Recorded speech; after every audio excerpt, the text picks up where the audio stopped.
Top 4 questions landlords are asking me at the moment with the current coronavirus pandemic.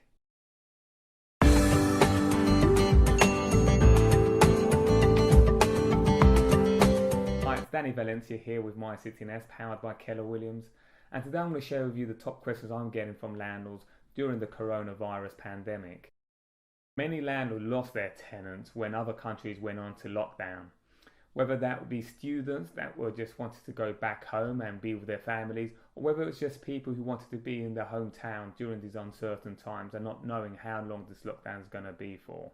Now, a lot of these tenants actually reached out to their landlords and let them know that they're going back and potentially not going to honour their agreement, and therefore they were happy for the landlord to keep the security deposit. Unfortunately, quite a few tenants weren't kind enough to do the same and just disappeared.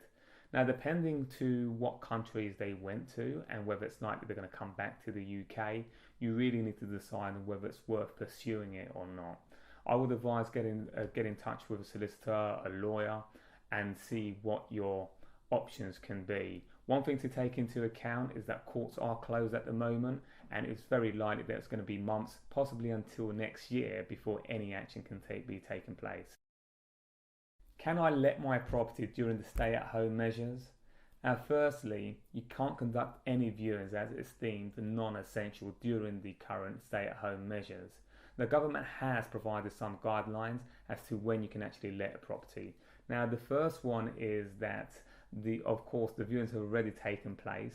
The second one is that contracts have already been signed, and they've also added to this that the move is actually essential, otherwise the family or the tenant will be made homeless.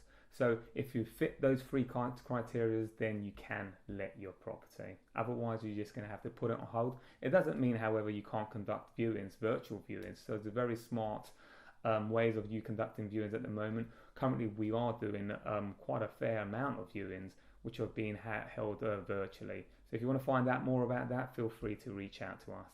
Third question is, what if my tenant doesn't pay their rent? Now, in my opinion, there are 3 types of tenants. The first one is the tenants who are continuing to pay their rent. Their finance hasn't been affected in any way. The second one is those tenants who are genuinely struggling financially. And the third are, quite frankly, the tenants who are just trying it on and want to use this as an excuse. So the first thing I'm going to say is, hopefully you've already reached out to your tenants. If you haven't already, even if you haven't heard from them, reach out to them, find out if they're safe, find out if their finance has been affected, and provide them with good information, so links to government websites, which we'll share in this video as well. Now, if your tenant has been affected by this, the chances are that in most cases their employers have actually applied for the furlough, and they're actually getting 80% of their salary. Most firms are actually topping up with the other 20%.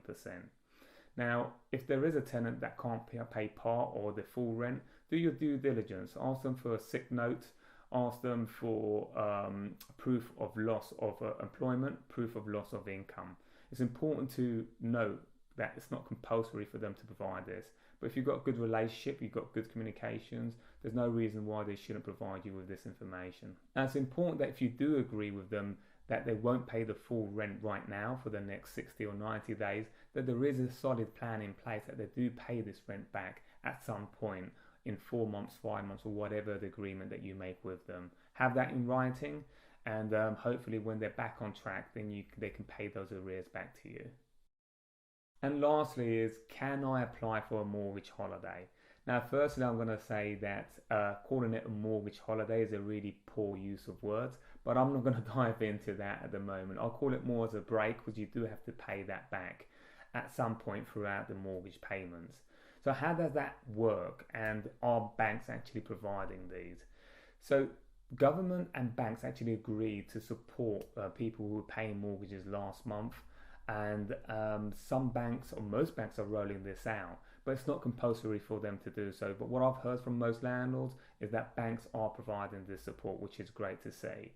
So how does it work? So let's say, as an example, you have 19 years and 3 months left on your mortgage. Well, if you don't pay any of your mortgage in the next 3 months and you come to that agreement with your bank, then it means that you have 19 years left, right? It just means that you're going to have an uplift for the next 19 years, and that's going to be spread throughout the next 19 years. So you will pay the 3 months that you've missed. It's just how the banks and yourself come to an agreement as to how that's going to be spread out in the next 19 years.